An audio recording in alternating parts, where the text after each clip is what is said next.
자, 들어가겠습니다. 주택의 분류입니다. 주택의 분류. 가시게 되면은 42페이지 보시면은 주택의 분류가 건축법상이라고 되어 있죠. 그죠? 요거 근데 발표를 한번 쳐보시면요.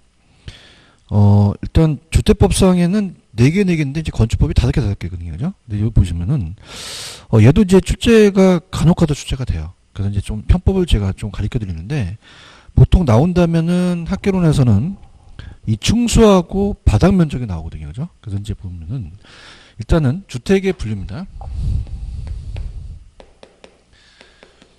건축법상이 4개, 4개거든요. 그래서 오지선다로 나왔기 때문에, 우리가 이 주택이라는 것은 단독주택과 공동주택이 있어요. 단독과 공동. 두 가지 나눕니다.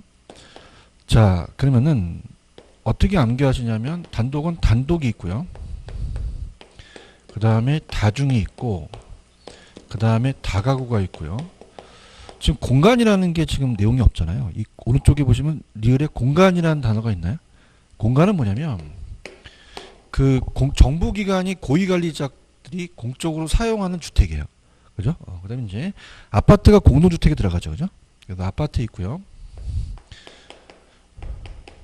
그 다음에 연립 있고, 그 다음에 다세대가 있고요. 연립이 있고, 다세대가 있고, 기숙사가 있어요. 그럼 어떻게 해보시냐면, 다중이 일로 들어가면 안 되잖아요. 그죠? 그게 편법인데. 제가 연세대학에서, 제가 항상 연세대학 가면 기숙사가 보여요. 그죠? 그래서, 연세대 기숙사 이렇게 외우세요. 그죠? 그래서,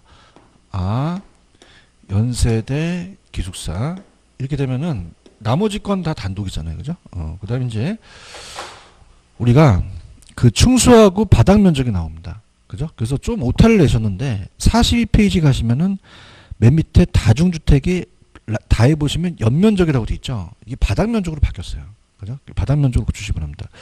그래서 다중은 바닥 면적이 330제곱미터 이하 박스.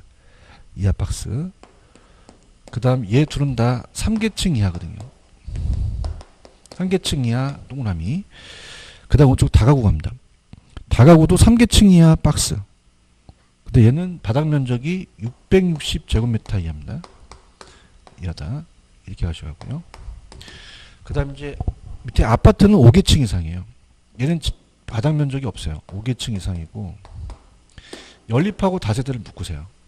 얘네들은 4계층 이하입니다. 4계층 이하고, 그 다음에, 자, 다 660인데, 제곱을 얘는 초과하고요. 얘는 660 이하예요. 자, 그럼 어떻게 암기하시냐. 아파트는 몇 개층 이상이죠? 5계층 이상이고요. 충수는 얘는 3층이고 4층이에요. 그죠? 근데 웃긴 게 뭐냐면 330이 있는 건 다중 하나밖에 없습니다. 그죠? 330 나오면 무조건 다중 찍으세요.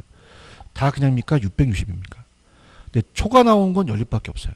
그죠? 이렇게. 다시요. 자, 아파트는 그냥입니까? 5계층만 나옵니까? 얘가 3계층이고 4계층이죠. 그럼 330 나오면 누구죠? 다중이고, 초가 나오면 연립이라는 거죠. 그죠? 이렇게. 그래서 그렇게 보시면 됩니다. 준주택은 밑에 주택 외의 건축물과 그 부속시설, 주거시설로 이용하는 건데, 그냥 제목만 가지고 가시고, 넘겨볼게요. 3번에 가시면 세대구문형 공동주택하고 6번에 도시형 생활주택을 좀 묶어보세요.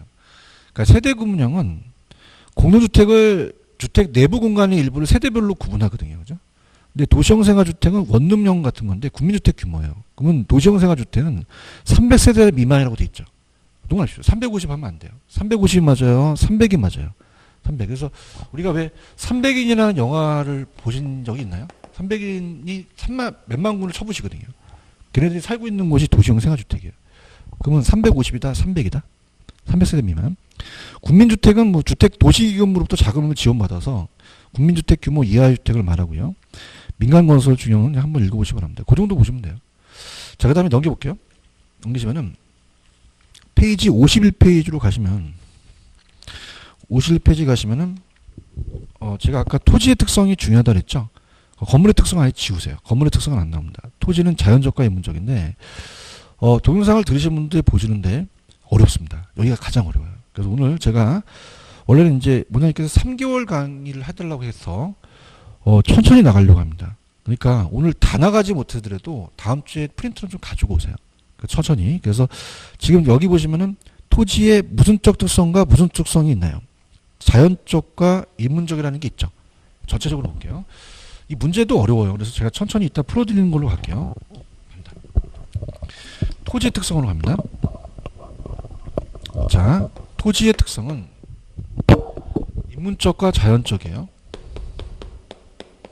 그래서 우리가 자연적 특성과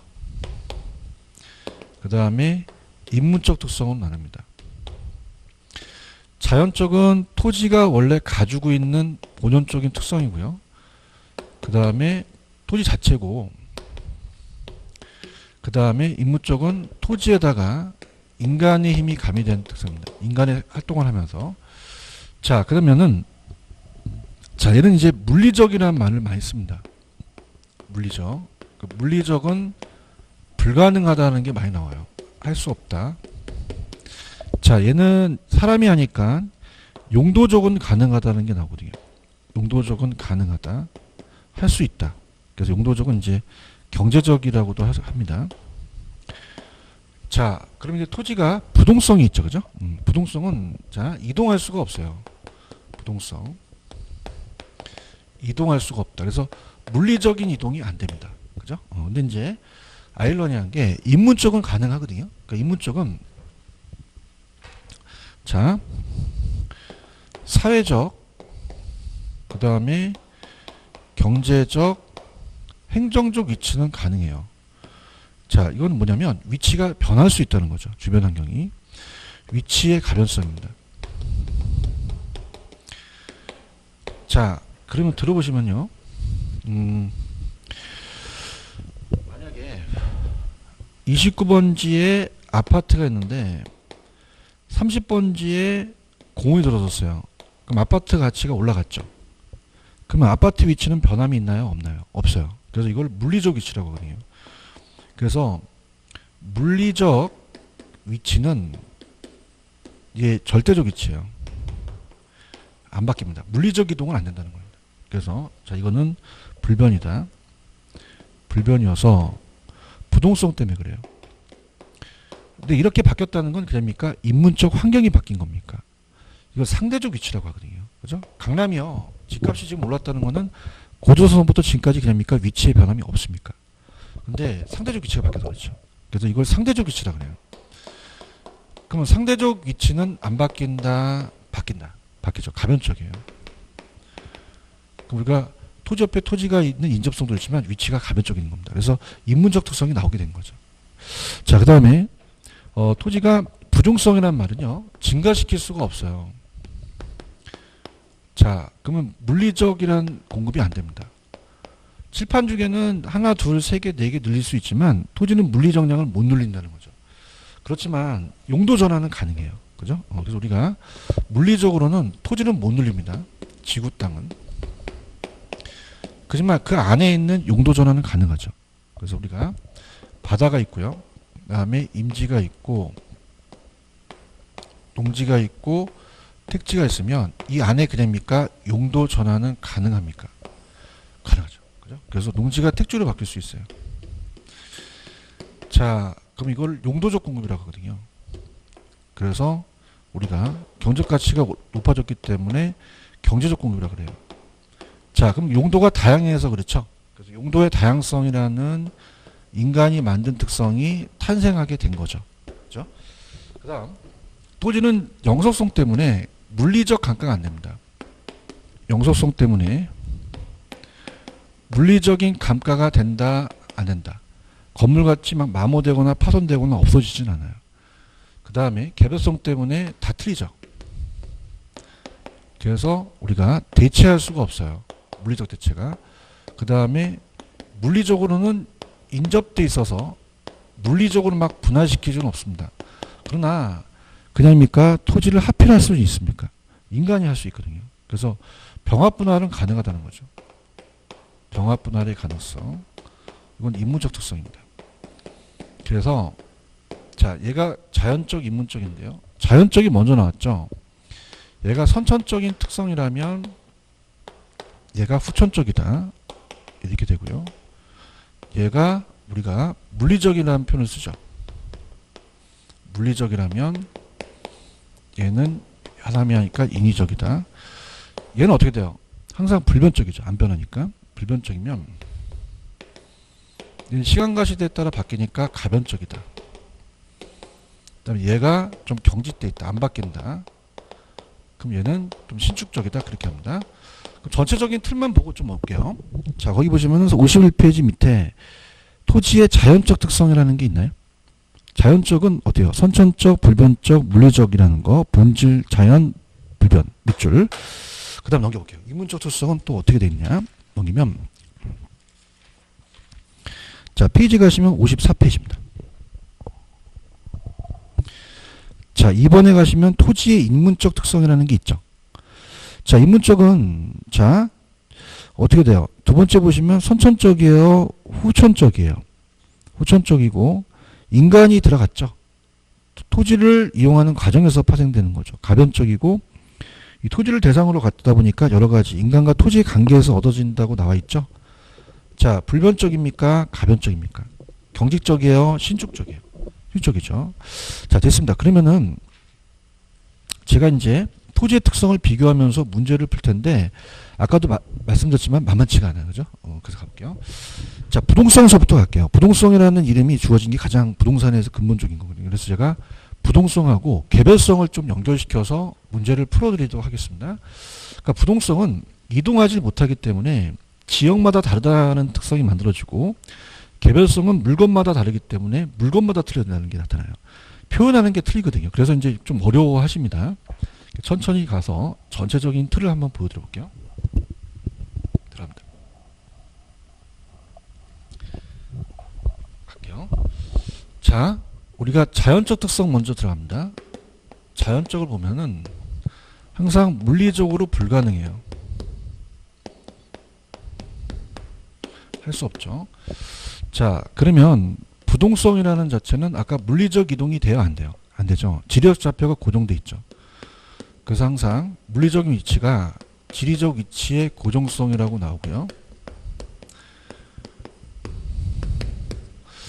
자, 그렇다면은 아까 우리가 앞에서 배운 게 동산과 부동산을 구별합니다.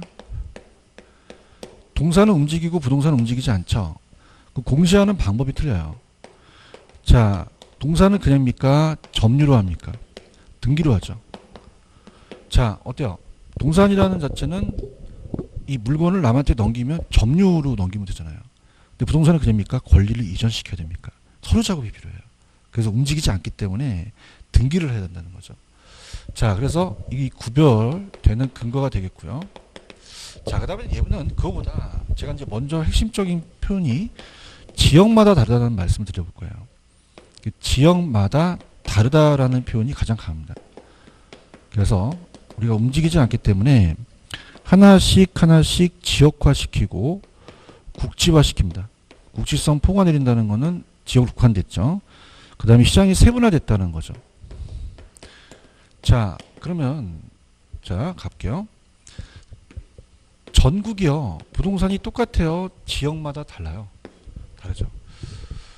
자, 세종시하고 대전시가 똑같습니까? 다릅니까? 자, 모나이오페는 똑같죠? 이게 1,000원이라면 대전시도 1,000원이면 세종시도 1,000원이에요. 자, 대전시에서 1,000원에 사서 2,000원에 팔 수 없잖아요. 그죠? 그 다음에 이 볼펜은 움직일 수 있기 때문에 대전에서 초과급이 되면은 초과 수요가 되면 수급 조절이 돼서 트럭으로 옮겨서 이 1,000원이라는 가격이 파기되지가 않아요. 균질적 가격이 형성되겠죠. 토지는 움직입니까? 주택도 안 움직입니까? 그러다 보니까 지역적 격차가 생깁니다. 그래서 지역 간의 연계가 낮고요. 균질적인 가격이 형성되지가 않아요. 그러면 또 세종시마다 구마다 똑같아요? 구마다 달라요? 동마다 틀리죠. 그 다음에 번지마다 틀리잖아요. 그래서 이렇게 전국 세종시 구, 동 몇 번지라는 시장이 세분화되어 있는 부분 시장으로 나열되어 있어요. 하위 시장으로. 그러면 어떻게 됩니까? 정부 입장에서는 전체 시장을 분석해야 돼요. 부분 시장별로 가야 돼요. 부분 시장별로. 부동성이고요. 그 다음에 아까도 얘기했지만은 대전시의 땅을 살려면 그냥입니까? 임장 활동을 해야 됩니다. 임장 활동이 되죠. 임장 활동을 해야 되고, 자, 세종시에서 중개업 하시다가 제천시 가면 정보를 다시 캐야겠죠. 임장 활동과 정보 활동이라는 게 필요하겠죠. 자, 그 다음에 이제 중요한 건 지역 분석과 외부 효과예요. 지역 분석과 외부 효과 들어가겠습니다. 자, 자동차는 움직이기 때문에 옆에 있는 자동차가 영향을 안 줍니다. 그죠? 예를 들어서 모닝이란 소형 자동차가 옆에 벤츠가 있다고 해서 중개업 우리가 자동차 중개업소 가시면 모닝이 자동차가 가격이 올라가는 건 아니잖아요. 자, 그럼 왜 그럴까요? 모닝은 그냥입니까? 움직입니까? 옆에 있는 게 영향을 안 주는 게 외부 효과가 발생을 안 해요. 근데 토지는 움직여요? 안 움직여요? 그럼 29번지에 아파트가 있으면은 30번지에 공이 들었으면 아파트 가치가 올라가거든요. 이게 외부 효과예요. 그럼 토지는 움직이지 않기 때문에 그냥입니까? 외부 효과가 발생이 됩니까? 인접성도 관련이 됩니다. 자, 보세요. 인접성도 관련이 되는 게, 자, 모닝은 인접됐단 말을 쓸 수 없죠. 토지 쓸 수 있죠. 외부 효과 발생합니다. 자, 모닝은요, 강북에선 싼데 강남은 비쌉니까? 그렇진 않죠. 근데 이 토지는 그냥입니까? 아파트가 지역마다 다릅니까? 지역 분석을 필요하죠. 이 두 가지가 다 들어가요. 이건 잘 나오고요. 굳이 제가 이렇게 묶은 거는 개별성하고 연결시키려고 그래요. 그럼 개별성은 움직이지 않는다는 거예요? 토지마다 틀리다는 거예요? 파생되는 게 틀려요. 그래서 개별성은. 그럼 개별성은 다 틀리니까 비대체성이라는 말을 씁니다. 대체할 수가 없어요. 자, 지금 강남역 사거리가 상업용도라도 똑같습니까? 토지가 다 다릅니까? 물리적으로 크기, 지형 다 틀리거든요. 그럼 우리가 지금 내가 대상 토지를 평가하려면 사례 토지와 비교하기가 어렵다는 거죠. 대체하기가. 자, 그래서 대체할 수가 없다는 게 나오면 무조건 개별성입니다. 자, 근데 물리적인 대체는 어려워요. 근데 물리적 대체는 어려운데 용도면은 대체할 수가 있다는 거는, 자, 인접성 때문에 가능하다는 건데요. 자, 용도면의 대체입니다.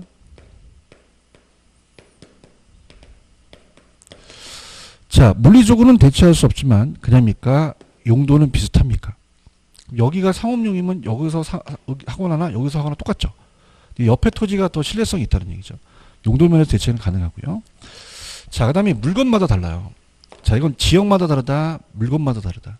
물건마다 다르다. 그래서 물건마다 다른 특성이 만들어지죠. 그럼 토지마다 지역화 시켜야 돼요. 하나씩 하나씩 개별화 시켜야 돼요. 국지화 시켜야 돼요. 구체화 시켜야 돼요. 자, 하나씩 하나씩 독점이죠. 이 토지 개별 공급이 생기거든요. 독점화 시키고요. 그 다음에 개별성 나왔으니까 지역 분석해야 돼요. 개별 분석해야 돼요. 개별 분석해야 되죠.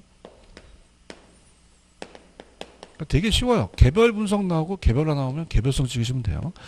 그 다음에 세 번째, 일물일가의 법칙이라는 게 나오는데요. 들어갑니다. 자, 일물일가의 법칙이라는 것은 일물일가의 법칙이라는 건요. 자, 이건 따라서 동일한 물건. 자, 이거 두 가지 개념입니까? 동일한 물건입니까? 그럼 동일한 물건은 내가 지금 시장 가서 동일한 시점에서 이거 1,000원이에요? 얘도 얼마예요? 1,000원이죠.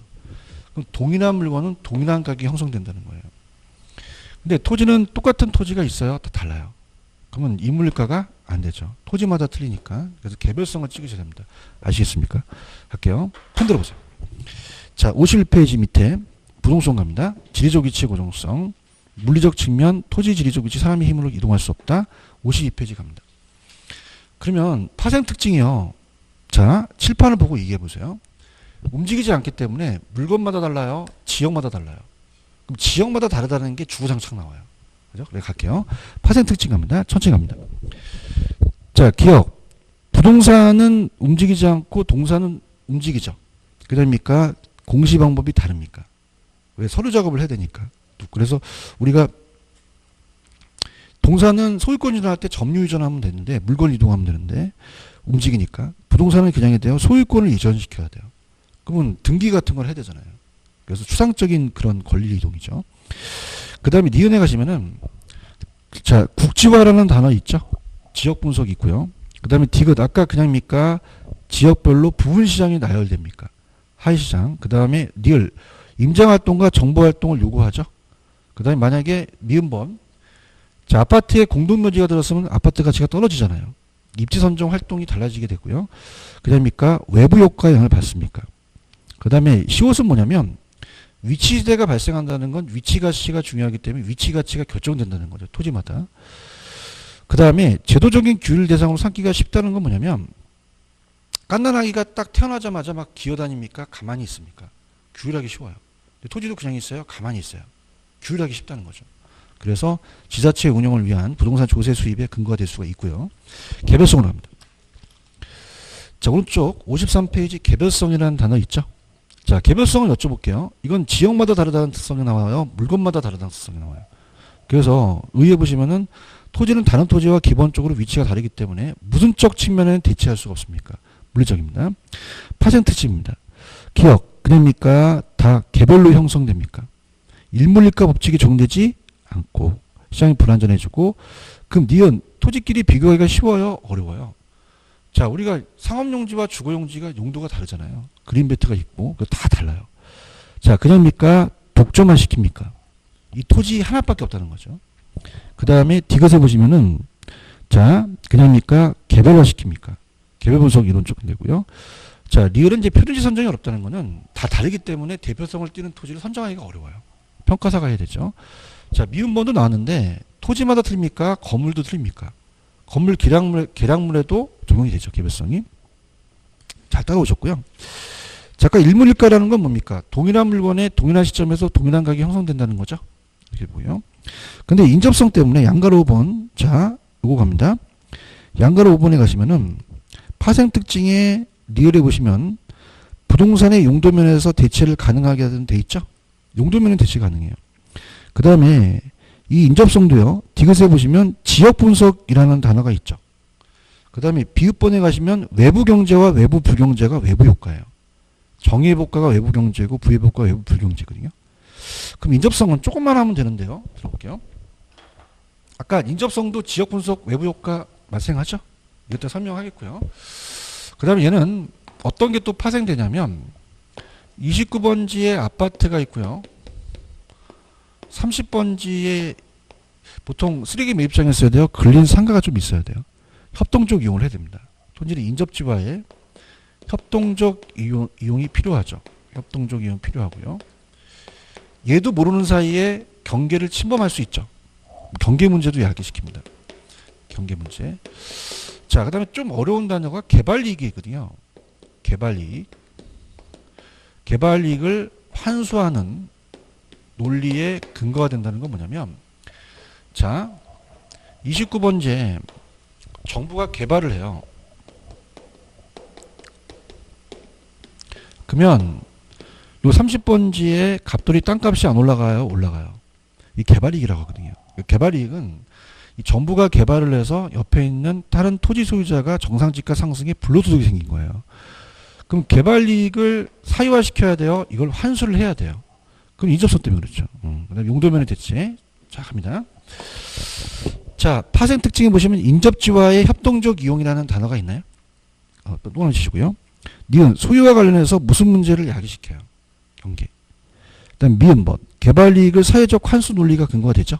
됐습니다. 이렇게. 그러면은 제가 시간을 좀 드릴 테니까 펜을 들어보세요. 몇 번 푸냐면 자, 프린터에 9번 동그라미 치시고요. 9번, 11번, 그 다음에 15번, 16번 풀어봅니다. 스타트.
동영상 들으신 분도 들어보시는데 어렵죠. 그죠? 이게 만만치가 않습니다. 이게 다른 것들은 토지용어 같은 경우는 딱딱딱 떨어져요.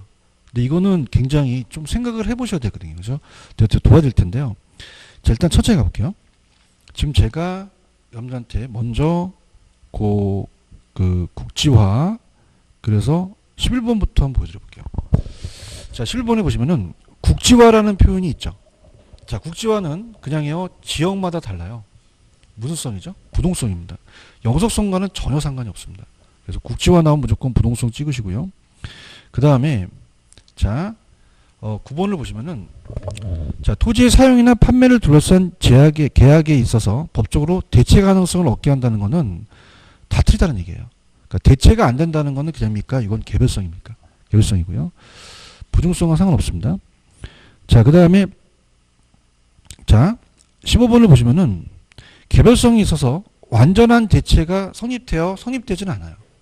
보세요. 물리적 대체는 됩니까? 안 됩니까? 안 되겠죠. 그래서 완전한 대체는 할 수 없다고 하는 거예요. 자, 이게 마지막이 어렵습니다. 지금 16번에 보시면은 부의 애복가라는 게 있나요? 빠서 쳐보세요. 아, 이게 어려워요. 만만치 않습니다. 자, 들어보세요. 만약에 아파트 옆에 공동묘지가 들어섰어요. 그러면 그럽니까? 아파트 가격이 떨어집니까? 이게 부의 애복가거든요. 자, 볼게요, 여러분들. 거꾸로요. 자동차 매매 시장 갔더니 벤츠를 골랐어요. 그때 옆에 있는 이제 중개 그 하신 분이 여기 모닝이 있는데 이것 좀 비싸요. 모닝 옆에 있기 때문에. 그렇지 않잖아요. 자, 그냥입니까? 벤츠는 움직입니까? 움직이죠. 그런가요? 근데 아파트는 움직여요? 안 움직여요? 부동성 때문에 왜 볼 거예요? 자, 벤츠는 인접됐단 말을 쓸 수 있을까요? 없죠. 그럼 인접성도 관련이 되겠죠. 그래서 외부 효과는 인접성하고 부동성과 관련이 됩니다. 자, 생각해 보세요. 외부 효과는 옆에 있는 토지가 영향을 주고요. 움직이지 않게 영향을 받죠. 물건마다 틀리기 때문에 영향을 받는 겁니까? 아니잖아요. 개별성은 상관이 없다는 겁니다. 아, 이게 어렵습니다. 그래서 잘 따라오신 거예요. 지금요. 아시겠죠? 그죠? 이게 난이도가 상당히 높은 거예요. 외부 효과는 개별성은 그냥입니까? 아까 물건마다 다릅니까? 내가 물건마다 다르기 때문에 외부 효과가 발생하는 건 아니죠. 왜 발생해요? 움직이지 않고 인접돼 있으니까. 아시겠죠? 그죠? 됐습니다. 자, 그 다음에 부중성으로 가볼게요. 52페이지입니다. 52페이지. 자, 부중성하고 영속성을 좀 비교합니다.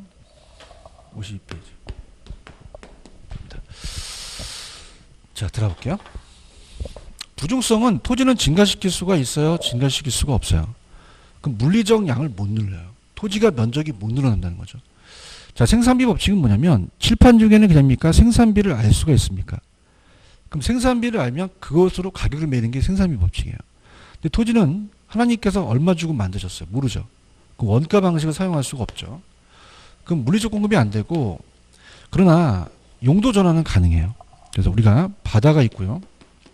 자, 바다가 있고 그 다음에 여기에 임지하고 농지하고 택지가 있다면 그럽니까? 이 안에서 용도 전환은 가능합니까? 이건 무슨 쪽 공급은 가능합니다. 그래서 우리가 택지가 높아지면 가격이 경제적 공급이라고 하거든요. 그럼 이따가 후술해서 제가 용도의 다양성 때문에 그래요. 가능하거든요. 이거 이해하시겠습니까? 그래서 이따가 공유수면을 매립한다는 거는 이쪽 땅을 매립했기 때문에 물리적 양을 늘린 거예요? 늘린 건 아니에요. 그 부중성의 예외라고 볼 수는 없습니다. 그래서 이거는 토지의 용도 전환입니다.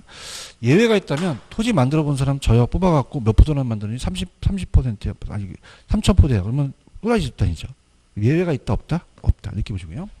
그 다음에 이제 어떤 단어가 나오냐면 이 공급이 수요에 비해서 상대적으로 희소해요. 공급이 굉장히 이 면적에 대한 공급이 유한하거든요. 그러다 보니까 수요자 경쟁이 발생합니다. 경쟁시장. 그러면 따라해보세요. 상대적 희소성. 그럼 상대적으로 안 희소해요? 희소해요. 그럼 수요자 경쟁이 생기니까 막 들이대죠. 땅값이 안 올라갑니까? 땅값이 올라갑니까? 올라가죠. 그러다 보니까 건물을 고층화시켜요. 자, 이걸 나중에 뭘 배우실 거냐면 이 토지에다가 땅값이 비싸니까 노동과 자본을 막 투입시킵니다. 그러면 노동과 자본을 막 많이 투입시키는 것을 집약화라 그래요. 그죠? 고층화시키는 거죠. 자, 그러면 땅값이 올라가면 그냥요 투기가 발생을 해요. 그럼 누가 개입할 수밖에 없죠. 그럼 정부는 이렇게 얘기하는 거죠. 토지란 요즘 문재인 대통령 정권도 보면서 이 토지 공개념이라는 게 많이 등장하잖아요. 그죠? 그래서 토지란 이제 개인이 얘기를 하는 거예요. 아니 왜 토지 공개념이라는 게 나옵니까? 그럼 사회성과 공공성이 강조되는 거 아닙니까? 토지란. 그러면서 땅이 많아요. 제한돼 있어요. 자, 보세요. 볼펜은 시장이 뭐 다이소도 엄청나게 지금 물량이 많고 싸잖아요. 자. 그러면 볼펜은 남아 돌아요. 그러면 그냥입니까? 정부가 공적 제한을 할 필요가 없습니까? 야, 너 두 자루만 사. 그러진 않잖아요. 토지는 부족하니까 개인 사유재산에 법적 제한을 가할 수 있다는 거죠. 그래서 왜 요즘 항상 등장하는 게 토지 공개념이 등장하는 거죠. 왜 그럴까요? 토지가 많습니까? 토지가 부족합니까? 그래서 그렇거든요. 그 다음에 독점화라는 단어랑 틀립니다. 독점화는 그 개별 독점 한 사람이 생긴다는 건데요. 이건 뭐냐면 토지에 독점 소유욕이 생긴다는 거예요. 독점화가 아닙니다. 독점화는 개별화시키는 거잖아요. 그럼 토지에 독점 소유욕이 생긴다는 것은 내가 가지고 싶어요. 공기는요, 그냥입니까? 굉장히 무한합니까? 내 소유욕이 생깁니까? 근데 토지는 그냥입니까? 면적이 유한하고 공급이 제한돼 있습니까?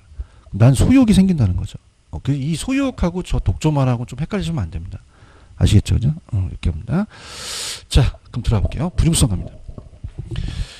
자, 부중성은 생산이에요? 비생산이에요? 일반 재화와 달리 생산비를 투입하여 물리정량을 증가시킬 수 없죠. 그럼 이따 나올 텐데 공유수면 매립한 것과 간척은 국토면적의 증가, 물리정량을 증가한 것이 아니라 이용상의 전환이죠. 그러면 예외가 아니라는 얘기죠. 부중성의 파생 특징. 토지에 그냥입니까? 생산비 법칙이 적용됩니까? 적용되지 않습니까? 원가 방식을 사용할 수 없어요. 원가법을. 근데 토지가 부족하다 보니까 땅값이 그냥요 상승을 해요. 그럼 집약화 시키죠. 집약화는 고층화 시킨다라는 거랑 똑같은 거예요. 토지를 산정된 사람께 노동과 자본을 막 투입시키는 거예요. 자, 그 다음에 이제 디귿은 이제 아직은 수용급을 하지 마시고 그냥 우리가 수직이라는 건 물리적 공급이 안 된다는 겁니다. 그러니까 수급 조절이 안 되죠. 그 다음에 지대 지가가 발생하고 채용도 생겨요. 얘가 이제 아까 우리가 처음에 부동산 활동을 능률화시킨다는 건 그냥요 땅이 제한돼 있어요. 그럼 무슨 이용을 해야 되죠? 채용을 해야 되죠. 그죠? 이렇게 보시고요. 그 다음에 사회성과 공공성이 강조되니까 토지 공개념이 등장하죠. 됐습니다. 근데 영속성은 또 틀립니다. 영속성하고 이제 이 부중성하고 또 헷갈릴 수가 있는데, 자, 영속성으로 들어가겠습니다.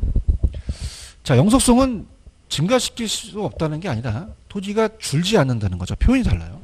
파생되는 게. 자, 그러면은 들어갑니다. 부중성은 증가시킬 수 없다는 거고, 영속성은 소모되지 않는 거거든요. 그래서 영속성은 비소모성이라는 단어를 써요. 자, 그래서 50제곱미터가 자연적 물리적으로 막 없어져요? 없어지진 않아요. 않죠. 그래서 이런 것들 좀 해볼게요. 좀 어려워하셔서 지금 건물하고 토지는 달라요. 그죠? 그러면 자, 토지는 그냥입니까? 나중에 부십니까? 없어질 수도 있어요. 그러면 감가라는 게 나중에 나오는데, 자, 토지가 건물이요. 지금 5층짜리 건물이에요. 그럼 금이 많이 간 걸 물리적 감가라고 합니다. 그럼 물리적 감가는 그냥입니까? 시간이 지나서 마모됐습니까? 마모되거나 파손되거나 이렇게 되죠.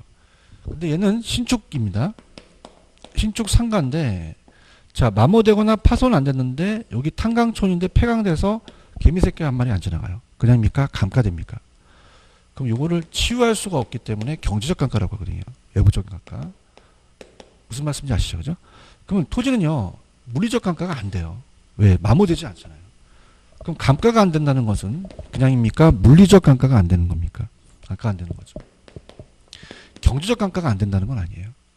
근데 많이 어려워하시는 게, 자, 아까 공동묘지 옆에 아파트가 부지 있으면 그냥입니까? 아파트 가격이 떨어집니까? 이 치유할 수 없는 걸 감정평가에서는 경제적 감가라 그래요. 그죠? 그럼 토지에는 경제적 감가가 안 된다, 된다. 될 수도 있다는 거죠. 이해하셨습니까? 물리적이 안 된다는 거죠. 그죠? 그래서 경제적 감가는 가능해요. 왜냐하면 토지가 가치가 떨어진다는 것이지 외부적 상황에 따라서 토지가 물리적 양이 줄어든다는 게 아니잖아요. 그죠? 그래서 이거는 가능하다는 거. 그 물리적으로 소멸되지 않으니까 남을 빌려줄 수 있죠. 빵은 없어지니까 먹으면 빌려줬다가 다시 안 오잖아요. 근데 토지는 오래 가기 때문에 내가 가지고 있는 소유이익만 아니라 이용이익으로 분리됩니다.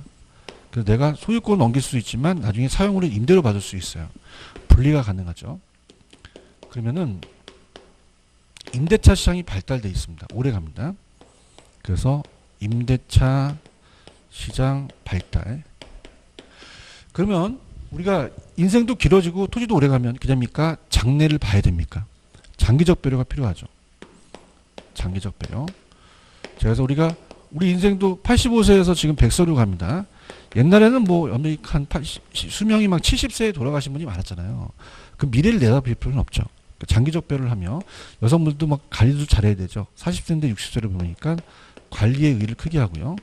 자, 그냥요 장래를 예측해야 돼요. 예측해야 되고 장래 또 우리가 수익이 발생한다는 걸 봐야 되죠. 그럼 단기 투자해야 돼요? 장기 투자해야 돼요? 장기 투자해야 되죠. 토지가 사놓게 되면은 임대료도 받죠. 그리고 소득이득이라고 하거든요. 양도 차익을 자본이득이라고 합니다. 그럼 토지는 나중에 시험 문제 기출에 토지 가격이 떨어졌다고 해서 매각을 미룰 수도 있어요. 그 다음에 가치 보존율이 우수하다는 건 3억 주고 BMW 산 거와 토지 산 거는 그냥입니까? 10년 있다 가치는 토지가 더 셉니까? 세고요. 자, 마지막 칠판 주게는 생산만 됩니까? 나중에 소모도 됩니까? 그럼 재생산이 가능하죠. 그런가요? 자, 아까 건물하고 토지는 틀렸어요. 우리가 이 건축은 재건축한다는 얘기 들으셨잖아요. 왜? 없애고 다시 만들잖아요. 근데 토지는 소모돼요? 안 돼요? 재생산이 안 된다는 거죠. 아시겠죠? 이렇게. 자, 합니다. 자, 우리가 53페이지 영속성만 하면 돼요. 비소모성입니다. 소모되지 않고요. 의의갑니다. 토지는 시간의 경과 사용되에 따라서 소모되어 소모되지가 않아요. 그럼 퍼센트주로 갈게요. 건물과 달리 토지는 물리적 감가가 적용된다 안 된다? 안 돼요. 소모를 전제는 재생산이 안 되고요. 그래서 감정평가 원가법이 안 되는데 그건 나중에 설명하고, 자, 미래의 그냥입니까? 수익을 생각해 봐야 됩니까? 그래서 그걸 직접환원법이라고 하는데 그냥 참고하세요. 우리가 토지는 이제 직접환원법으로 갑니다. 감가가 안 되니까. 토지는 소모되지 않고 소유가 이용이 분리되니까 그냥입니까? 임대차 시장이 형성됩니까? 그 다음에 뭐 리얼에 보시면 수익 동그라미, 장래 동그라미, 그 다음에 수익 동그라미, 수익 방식까지 근거가 되고요. 그냥 배려해야 돼요. 장기적으로 배려해야 돼요. 투자자를 선호하고 부동산 관리를 의의를 크게 하죠. 이해하셨습니까? 쉬워서 그냥 보지 마세요. 잘 안 나오는 부분이니까. 자, 프린트 마무리합니다. 이제 마지막 프린트. 몇 번을 푸시냐면, 잘 따라오셨고요. 자, 10번. 그 다음에 12번. 13번. 14번. 그 다음에 23번입니다.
도와드립니다.